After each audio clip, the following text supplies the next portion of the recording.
Hello, friends. I hope you guys are doing well.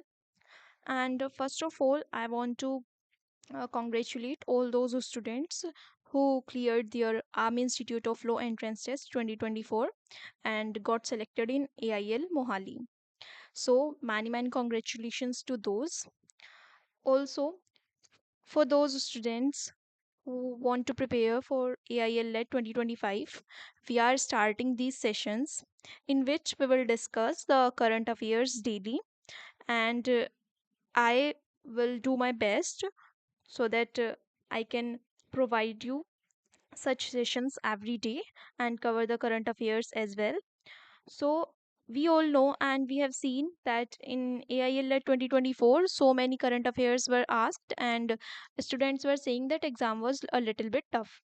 So, as I took review from some of the students, uh, they were saying कि जो current affairs आते हैं वो बहुत ज़्यादा current affairs पूछते हैं AIL अथॉरिटीज़ एंड जो करंट अफेयर्स आपको देखने को मिलता है एग्जाम में वो लास्ट 1 ईयर का करंट अफेयर्स मिलता है सो इट वुड बी बेटर कि हम 1 जुलाई से ही अपनी AI लेट 2025 की प्रिपरेशन स्टार्ट कर दें I have already made a video in which I have discussed about the exam pattern, about the syllabus, and what you all have to study.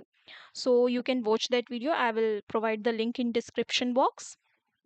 Also, अगर आपका एग्ज़ाम जो है आपका 9 जून को exam हो चुका था एंड 17 जून को आपका रिजल्ट आ चुका था अब 22 जुलाई से जो 2024 के स्टूडेंट्स हैं वो AIL को ज्वाइन करेंगे who have taken the admission there so it would be better कि हम 1 जुलाई से अपनी प्रिपरेशन स्टार्ट करें बिकॉज लास्ट 1 ईयर के करंट अफेयर्स आपको पूछे जाने हैं तो आप करंट अफेयर्स का पोर्शन अच्छे से तैयार करके चलो बिकॉज इस बार भी और लास्ट ईयर भी ऑल्सो काफ़ी ज़्यादा करंट अफेयर्स पूछे गए हैं so without wasting any further time let's start this session and we will discuss each and every important current affairs one by one. So, first, Turkey has been removed from FATF money laundering grey list. Now, what is this FATF and what is this grey list? So, FATF is a financial action task force और ये काम करती है money laundering को और terrorism funding को combat करने के लिए. It was established in 1989 by G7 countries and G7 countries का जो recent why G7 countries are recently in news because the year 2024 meet was held in Italy. तो ये पॉइंट आप याद रख लेना तो हम FATF के बारे में देख रहे हैं कि फाइनेंशियल एक्शन टास्क फोर्स है जो कि money laundering and terrorism funding को कॉम्बैट करने का काम करती है और ये 1989 में G7 कंट्रीज ने इस ऑर्गेनाइजेशन को बनाया था it is headquartered in Paris and France total members हैं इसमें 37 plus 2 means 39 total members हैं 37 are countries and 2 are regional organizations. What are those regional organizations? These are GCC Council and EU. ठीक है Gulf Cooperation Council and European Union India इसका member कब बना India इसका member बनता है 2010 में अब ये grey list and black list क्या है तो FATF जो है उसकी दो लिस्ट होती हैं in which they list the countries who are practising the money laundering and terrorism funding तो ये क्या करता है ग्रे लिस्ट में वो सभी कंट्रीज को डालता है जो कि जिनको वार्निंग दी गई है कि आप ऐसा काम मत कीजिए अदरवाइज आपके ऊपर सैंक्शंस लगा दिए जाएंगे तो ग्रे लिस्ट में आपको आपका जो टर्की था वो ग्रे लिस्ट में था FATF की कि भाई आप लोग जो है money laundering and terrorism funding को प्रमोट कर रहे हो तो आपको हम ग्रे लिस्ट में डाल दे रहे हैं इसको 2021 में ऐड किया गया था लेकिन अभी रिसेंटली जो न्यूज़ है उसमें टर्की को जो है रिमूव कर दिया गया है from FATF grey list Pakistan जो कि इतनी ज़्यादा टेररिज्म फंडिंग करता है और इसको भी रिमूव कर दिया गया था FATF की ग्रे लिस्ट से बट अभी भी जो FATF के मेंबर्स हैं दे आर सेइंग कि आपने टर्की को किस बेसिस पर रिमूव किया है बिकॉज अभी भी टर्की में जो मनी लॉन्ड्रिंग है और टेररिज्म फंडिंग है वो देखने को मिल रहा है देन दूसरी होती है आपकी ब्लैक लिस्ट। ब्लैक लिस्ट में वो कंट्रीज़ हैं जिनको पूरी तरह जिनके ऊपर सैंक्शंस लगाए गए हैं by FATF। And black list में आपकी 3 कंट्रीज़ आती हैं, Iran, Myanmar and North Korea. It is very important, so आप याद रखें इसको, ये एग्जाम में पूछा जा सकता है। We are discussing the current affairs along with some static GK, because we all know कि स्टैटिक जीके और करंट अफेयर्स से मिक्स्ड क्वेश्चंस आते हैं। और अब ऐसा नहीं है कि हम जस्ट वन लाइनर्स पढ़ के चले जाएं और हमारा पूरा पेपर सॉल्व हो जाएगा। हमें अच्छे से पढ़ना पड़ेगा उसके लिए। और इट इज़ बेटर कि आप साथ साथ अपने स्टैटिक जीके रिवाइज या लर्न करते चलें और इसको टाइमली रिवाइज करते रहें। इससे आपका करंट अफेयर्स के साथ साथ स्टैटिक जीके भी कवर होता जाएगा। Then let's discuss some little bit important facts about Turkey. तो टर्की की कैपिटल है अंकारा, कैपिटल है लीरा। यहाँ पे 2 इंपॉर्टेंट रिवर्स देखने को मिलती हैं, टिग्रिस एंड यूफ्रेट्स। यहाँ पे एक इम्पॉर्टेंट प्लेट्यू भी मिलता है जिसका नाम है एनाटोलिया। टर्की को सिकमैन ऑफ यूरोप भी कहते हैं। और साथ ही साथ ये एक ऐसी कंट्री है जो यूरोप में भी लाई करती है और एशिया में भी लाई करती है, यानी कि ये रशिया की तरह ये एक यूरो एशियन कंट्री है। साथ ही साथ ये नाटो की मेंबर है। NATO is North American and European, NATO is a organisation of North American and European countries. So Turkey is a European as well as a Asian country, इसलिए ये इसका member भी है। So this is the map in which you can see the Turkey. It is bordered by Black Sea on one side and then Mediterranean Sea on another side. So its capital is Ankara and its currency is lira. Then second, Pench Tiger Reserve in Maharashtra launches first advanced AI for forest fire detection. So what is let's discuss about the Pench Tiger Reserve. Pench Tiger Reserve is located in Maharashtra.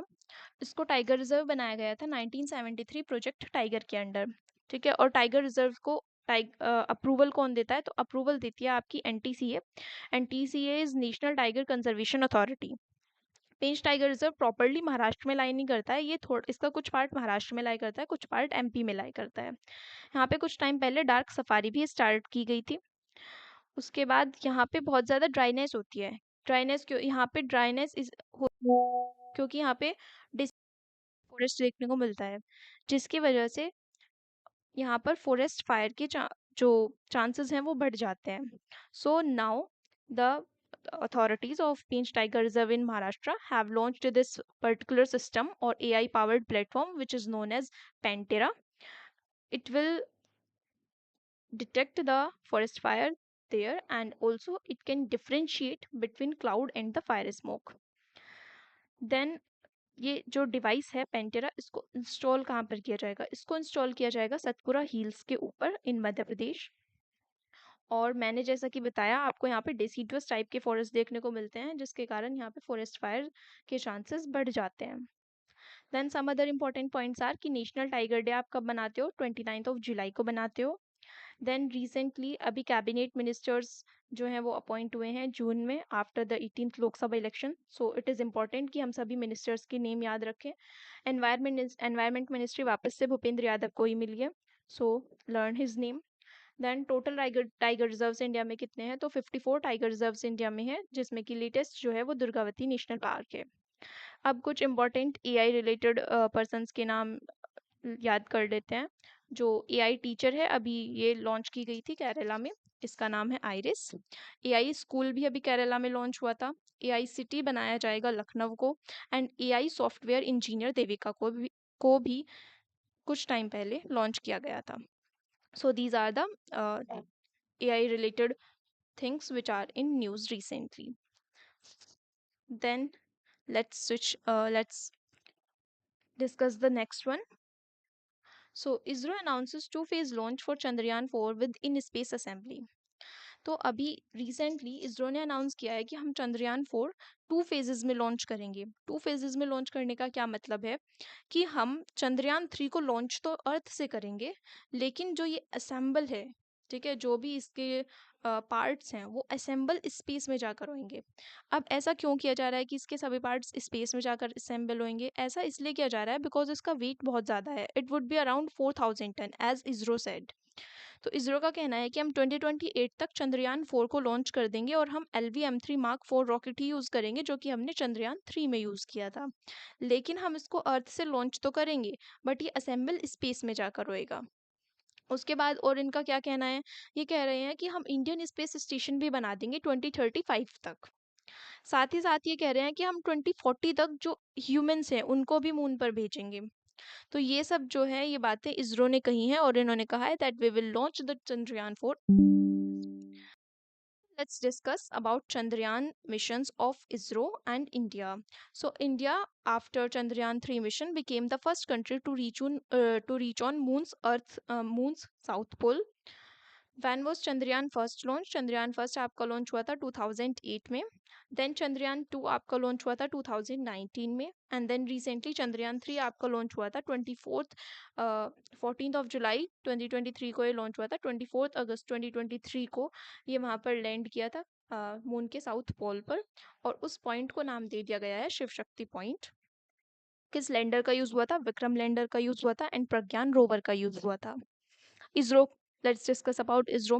ISRO कब बना था? ISRO 15th of August 1969 को बनता है. इसके founder हैं विक्रम साराभाई जी and इसके जो करंट हेड हैं वो हैं एस सोमनाथ जी. इसका हेडक्वार्टर है बेंगलुरु में. So these are the 4 important points about ISRO which you guys have to learn. Some other important missions which are LUPEX. LUPEX एक मिशन है इंडिया और जापान की जो कि भेजा जाएगा. देन चेंगे चाइना का मिशन है. 6 मिशंस चाइना लॉन्च कर चुका है. आई क्यूब सेट पाकिस्तान का मिशन है and it was taken by China with Chang'e 6. Artemis mission NASA का मिशन है और यहाँ पर जो क्रिस्टियाना कूच हैं, she will be the first female जो कि मून पर भेजी जाएंगी through this mission by NASA. Luna 25 Russia ने लॉन्च किया था अलॉन्ग. जब हमने चंद्रयान 4 लॉन्च किया था तभी रशिया ने लूना 25 को लॉन्च किया था and it was a failed mission because it was not able to reach the moon's south pole. Okay. Then the first plastic road of Jaipur military station inaugurated by major general RS Godhara. तो recently एक plastic road बनाई गई है. कहाँ पर बनाई गई है? जयपुर मिलिट्री स्टेशन पर बनाई गई है और इसको इनॉग्रेट किया है मेजर जनरल RS गोधरा ने. ये ऐसी सेकंड रोड है इंडिया में. ऐसी सेकंड रोड होने का क्या मतलब है? ऐसी ही प्लास्टिक रोड ऐसी ही प्लास्टिक रोड नारंगी मिलिट्री स्टेशन पर बनाई गई थी गुवाहाटी असम में इन द ईयर 2019. अब प्लास्टिक रोड का क्या मतलब है? इंडिया जो है इंडिया करना चाहता है अपने आप को वेस्ट टू वेल्थ में कन्वर्ट. जैसे कि हमने स्लैग रोड बनाई थी सूरत में, उसी तरह ये प्लास्टिक वेस्ट से मिलाकर एक रोड बनाई गई है.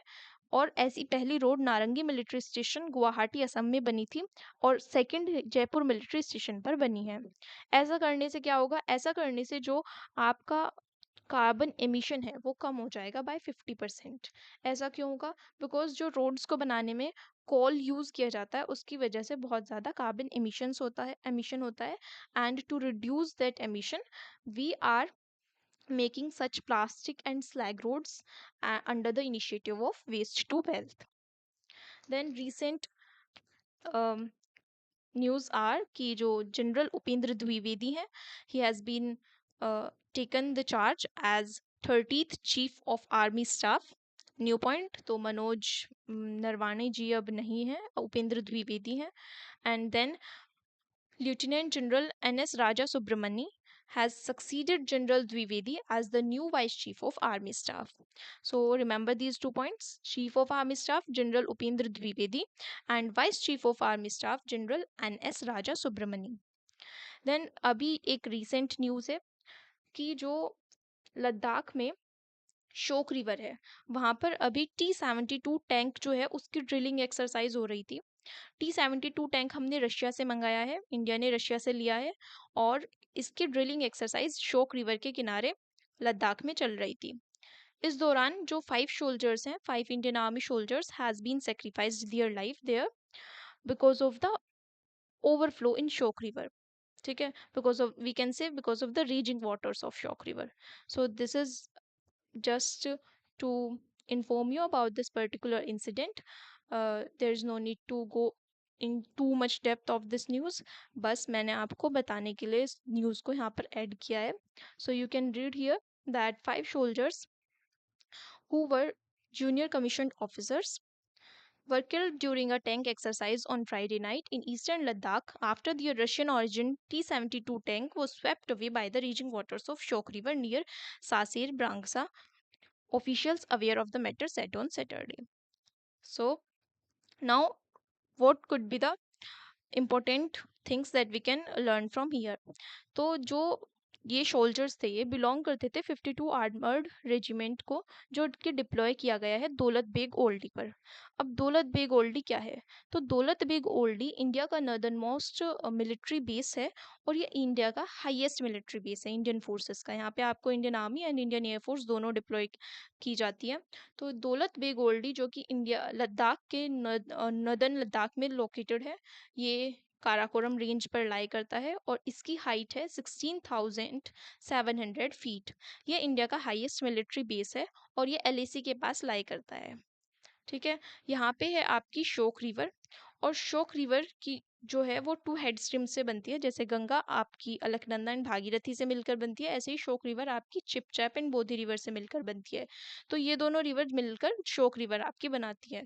So because of the raising water in these 2 reverse, शोक रिवर का जो पानी है वो बहुत ज़्यादा मतलब बहुत ज़्यादा पानी वहाँ पर हो गया, and because of that T-72 tank was swept away in which were our 5 soldiers were killed. So this is the news about the Daulat Beg oldie and the who sacrificed on the Shok River bank. Then Galwan Valley and Nubra Valley are also lies here in the Ladakh. So you can see here in this particular images the location of Daulat Beg oldie and other important regions near it. Important आपका यहाँ पे सिर्फ दौलत बेग ओल्डी ही है जिसकी आपको height याद रखनी है, और इसको याद रखना है कि ये काराकोरम रेंज में लद्दाख के नदर्न मोस्ट पॉइंट पर लाई करता है और इंडिया का हाईएस्ट मिलिट्री बेस है. ठीक है. Then next news is about Maharashtra budget 2024 which has been announced by their CM Eknath Shinde. तो महाराष्ट्र जहाँ पे कि CM एकनाथ शिंदे की गवर्नमेंट है, उन्होंने अभी रिसेंटली अपना बजट लॉन्च किया है ड्यूरिंग दियर मॉनसून सेशन. और यहाँ से की टेक अवे है हमारा मुख्यमंत्री माझी लाडली बहन स्कीम. तो आपके एग्जाम में पूछा जा सकता है कि मुख्यमंत्री माझी लड़की बहन स्कीम कहाँ पर लॉन्च हुई थी? तो ये महाराष्ट्र में लॉन्च हुई थी. इसके अंडर 1500 मंथली सपोर्ट विमेंस को प्रोवाइड किया जाएगा. अब इसके लिए भी एक एज ग्रुप डिफाइंड है. That age group is 21 to 60 years. 21 to 60 years की जो विमेन होंगी उनको 1500 मंथली सपोर्ट और फाइनेंशियल सपोर्ट प्रोवाइड किया जाएगा अंडर मुख्यमंत्री माझी लड़की बहन स्कीम. इस स्कीम का दूसरा नाम है CM माई बिलव्ड सिस्टर स्कीम. तो इम्पॉर्टेंट है, आपको CM माई बिलव्ड सिस्टर स्कीम भी देकर पूछा जा सकता है और मुख्यमंत्री माझी लड़की बहन स्कीम देकर भी क्वेश्चन आपसे पूछा जा सकता है. सो रिमेंबर दिस कि महाराष्ट्र ने स्कीम लॉन्च किया for the financial support of women. So ये जो जुलाई 2024 से महाराष्ट्र में लॉन्च कर दी गई है और यहाँ जुलाई 2024 से ये वहाँ पर इम्प्लीमेंट हो जाएगी.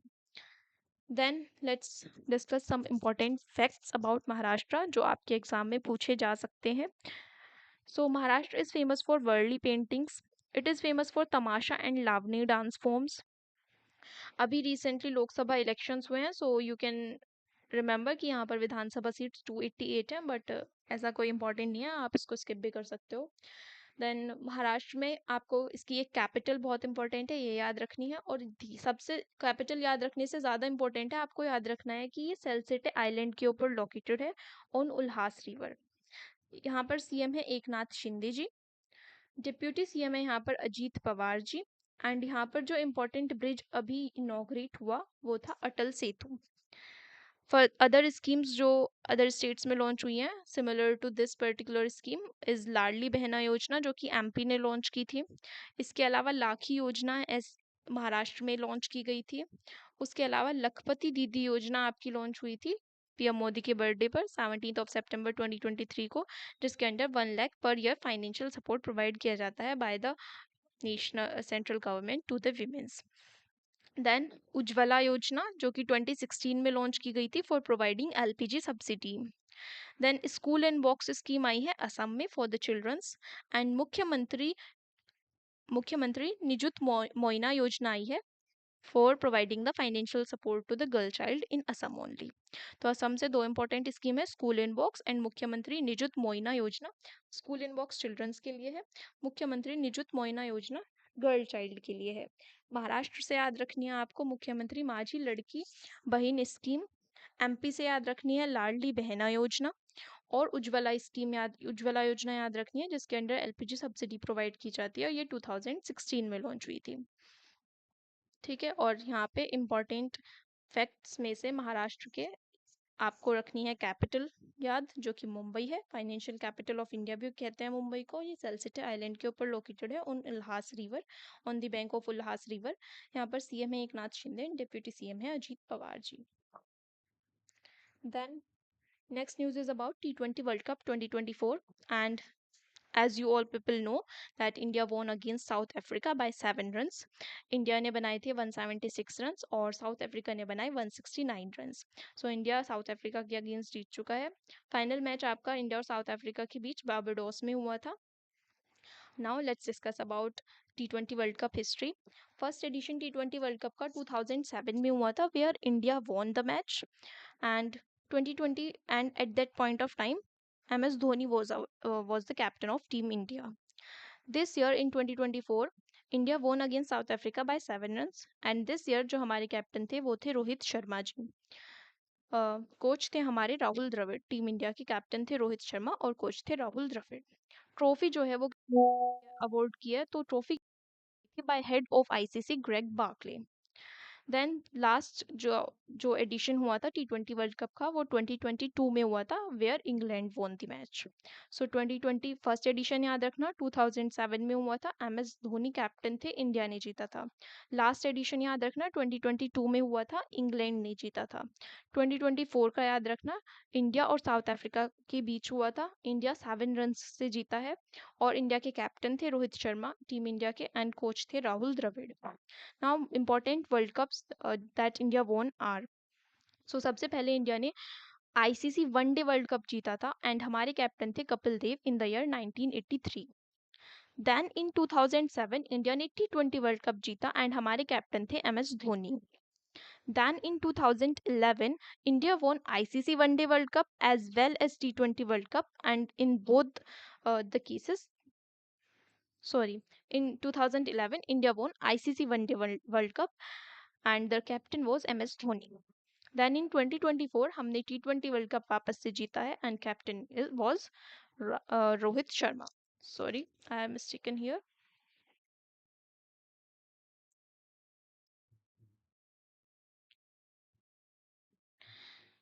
Okay, now what are the important points that you have to remember are that कि जो रिटायरमेंट है वो ले लिया है विराट कोहली ने, T20 वर्ल्ड कप रिटायरमेंट ले लिया है रोहित शर्मा ने एंड रविंद्र जडेजा ने। सो ये तीनों पर्सनालिटीज के नाम याद रखने हैं आपको। एंड राहुल द्रविड़ जो है उनको रिप्लेस करेंगे Gautam Gambhir as the team India coach, और वो हमारे टीम इंडिया के कोच रहेंगे 2024 से 2027 तक। तो ये पॉइंट भी आपको याद रखना है। Then player of the match याद रखना है, विराट कोहली रहे हैं टीम इंडिया से, and player of the tournament रहे हैं जसप्रीत बुमराह से। यू कैन सी वो सबसे ज़्यादा रन्स बनाए वो बनाए आपके रहमानुल्लाह गुरबाज ने, अफगानिस्तान की टीम से थे। और सबसे ज़्यादा जो विकेट्स लिए हैं फजलुक ने, अफगानिस्तान की टीम से। तो T20 वर्ल्ड कप आप अच्छे से याद रखना, first edition, last edition, this 2024 edition, Virat Kohli, Rohit Sharma and Ravindra Jadeja retirement, Rahul Dravid replaced by Gautam Gambhir as team India coach, player of the match Virat Kohli and player of the tournament Jasprit Bumrah. Then recently Pakistan has launched a new military operation जिसका नाम है आज़म ए इस्तेकाम। तो ये mission Pakistan ने launch किया है to eradicate the terrorism from their country. Okay, है कि जो टेररिस्ट ग्रुप है जिसका नाम है तहरीक ए तालिबान टेररिस्ट ग्रुप। तो पाकिस्तान का कहना है कि जो ये ग्रुप है इसकी एक यूनिट है जिन्होंने अपना एक जो कैंप है वो पाकिस्तान में बना लिया है, जिसके कारण यहाँ पर क्या हो रहा है, यहाँ पर terrorism is, they are spreading terrorism in our country. This is what Pakistan is saying. तो इसको इरेडिकेट करने के लिए और वी कैन से अपनी कंट्री को बचाने के लिए पाकिस्तान ने एक ऑपरेशन लॉन्च किया है जिसका नाम है ऑपरेशन आज़म ए इस्तेकाम। तो ये इम्पॉर्टेंट पॉइंट है यहाँ से कि ऑपरेशन का नाम क्या है। साथ ही साथ अनदर इम्पॉर्टेंट पॉइंट है कि पाकिस्तान और अफगानिस्तान के बीच कौन सी इंटरनेशनल लाइन आती है, तो दैट इज़ ड्यूरेंट लाइन। तो पाकिस्तान और अफगानिस्तान के बीच ड्यूरेंट लाइन आती है। ऑन पेपर अगर देखें तो इंडिया और अफगानिस्तान के बीच भी सेम लाइन डिफाइन की जाती है, that Durand line is the international line between India and Afghanistan as well. Then who is the PM of Pakistan? तो शहबाज शरीफ आपके यहाँ पर PM है जो अभी रिसेंटली री इलेक्ट हुए थे। Then another news is about the Panchsheel agreement जिसके 70 years complete हो चुके हैं between India and China। तो 70 ईयर्स पहले इंडिया और चाइना के बीच ये अग्रीमेंट साइन किया गया था इन द ईयर 1954 एंड इसको नाम दिया गया था पंचशील अग्रीमेंट। तो ये एक हिस्टोरिक ट्रीटी थी। क्यों ये एक हिस्टोरिक ट्रीटी थी? Because it was a kind of agreement on trade and intercourse between Tibet region of China and India. इसको बीजिंग यानी कि पेकिंग में साइन किया गया था और ये इसके 5 बेसिक प्रिंसिपल्स थे जो कि पीसफुल को एग्जिस्टेंस की बात करते थे और इसीलिए इसको नाम दिया गया पंचशील अग्रीमेंट। ऑल्दो ये जो अग्रीमेंट है वो 1962 में एक्सपायर हो गया था, लेकिन still it is a significant milestone in India China relations. So आप यहाँ से बस इतना याद रखना कि पंचशील अग्रीमेंट इंडिया और चाइना के बीच 1954 में साइन हुआ था। सॉरी पीपल, इंडिया और चाइना के बीच 1954 में पंचशील एग्रीमेंट साइन हुआ था and it talks about the 5 principles of peaceful coexistence जिनको फर्दर अदर नाम कॉन्फ्रेंस में एंड अदर नेशंस ने भी अडॉप्ट किया। ऑल्दो ये 1962 में एक्सपायर हो चुका है but it is still a significant milestone. तो यहाँ पे मैंने पांचों के पांचों जो एलिमेंट्स हैं पंचशील अग्रीमेंट के वो आपको इमेज में शेयर किए हैं। You can read it from here. Respecting the authority and integrity of each other's territory, not attacking each other, not each other's private matters, and helping each other, living together peacefully.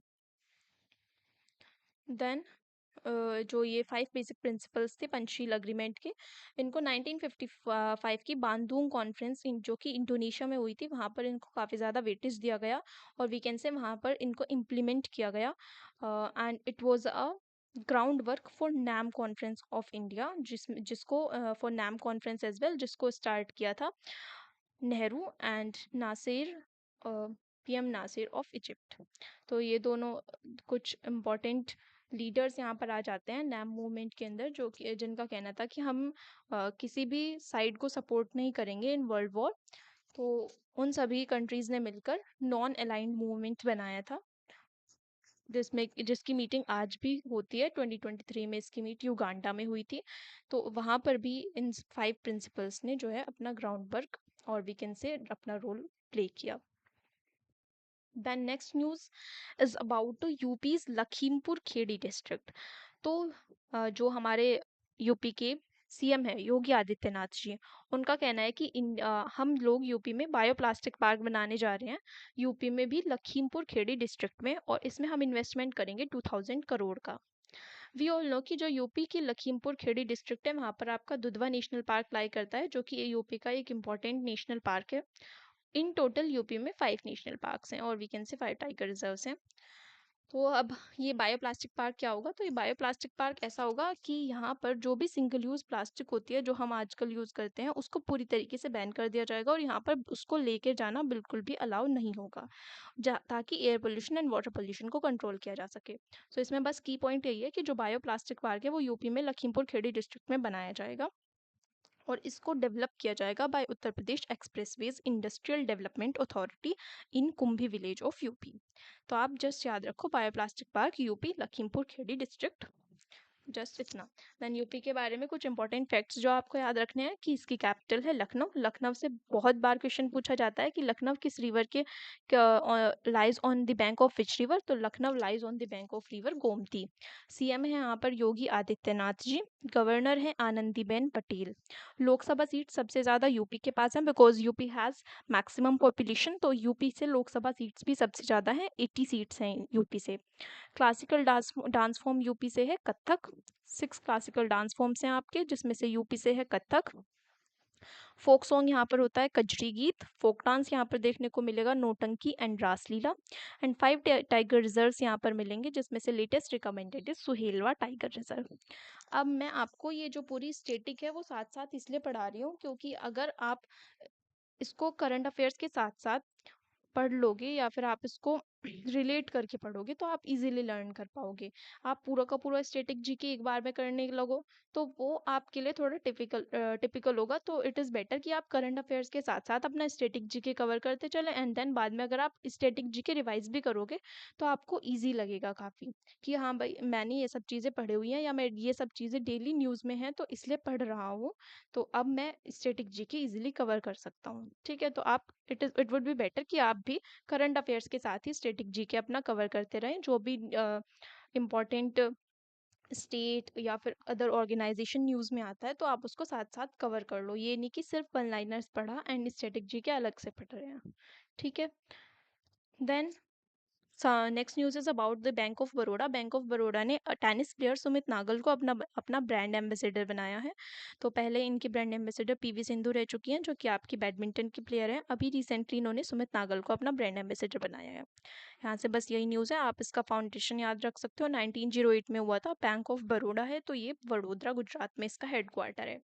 Sumit Nagal के बारे में जो की point है वो ये है कि विंबलडन ओपन जो 2024 में अभी होएगा वहाँ पे अपना फर्स्ट अपीयरेंस देंगे और वो उनका फर्स्ट डेब्यू होगा। सो remember this point and just remember कि ब्रांड एम्बेसडर बने हैं ये बैंक ऑफ बड़ौदा के। Then recently, Shefali Verma scripts the history and she became the fastest double centurion in women's test cricket. सो शेफाली वर्मा ने इंडिया और south Africa के बीच match चल रहा था, वहाँ पे इन्होंने डबल सेंचुरी लगाई है। सबसे तेज़ी से इन्होंने डबल सेंचुरी लगाई है 194 बॉल्स में। और इन्होंने रिकॉर्ड ब्रेक किया है ऑस्ट्रेलिया की एनाबेल सदरलैंड का। So she became the fastest double centurion in women's test cricket. Remember this point. कौन? शेफाली वर्मा। स्पोर्ट्स न्यूज़ भी बहुत ज़्यादा पूछी जाती है इस year. I can't say but 2023 में AIL लेट 2023 में काफ़ी ज़्यादा स्पोर्ट्स न्यूज़ आई थी क्रिकेट से specially. So remember this thing. Then recently आपके जो IFS ऑफिसर विक्रम मिश्री जी हैं उनको न्यू फॉरेन सेक्रेटरी बनाया गया है and he will replace Vinay Mohan Kwatra. Then other one liner is कि जो यूरोपियन काउंसिल है उसके नेक्स्ट प्रेसिडेंट कौन बनेंगे, तो इसके नेक्स्ट प्रेसिडेंट इलेक्ट हो चुके हैं जिनका नाम है Antonio Costa and he will replace Charles Michels. ठीक है, तो ये थी आपके कुछ इंपॉर्टेंट करंट अफेयर्स जो कि मैंने आपको वन लाइनर्स के साथ साथ थोड़ा इनका डिस्क्रिप्शन भी दिया, स्टैटिक जीके भी बताई। अगर आप ये सभी चीज़ें कर लोगे तो it would be enough for your AIL लेट 2025 and other law entrance test और अदर कोई भी एग्ज़ाम की अगर आप प्रिपरेशन कर रहे हो तो आप यहाँ से कवर कर सकते हो। It would be enough. So let's end this session here. And if you like my videos, please do press the like button, subscribe to my channel, and share it as much as you can. So thank you so much, guys. Let's meet in the next video, and I will update you regarding the any update about the Army Institute of Law Mohali on this particular channel. Okay, guys. Thank you so much. Bye.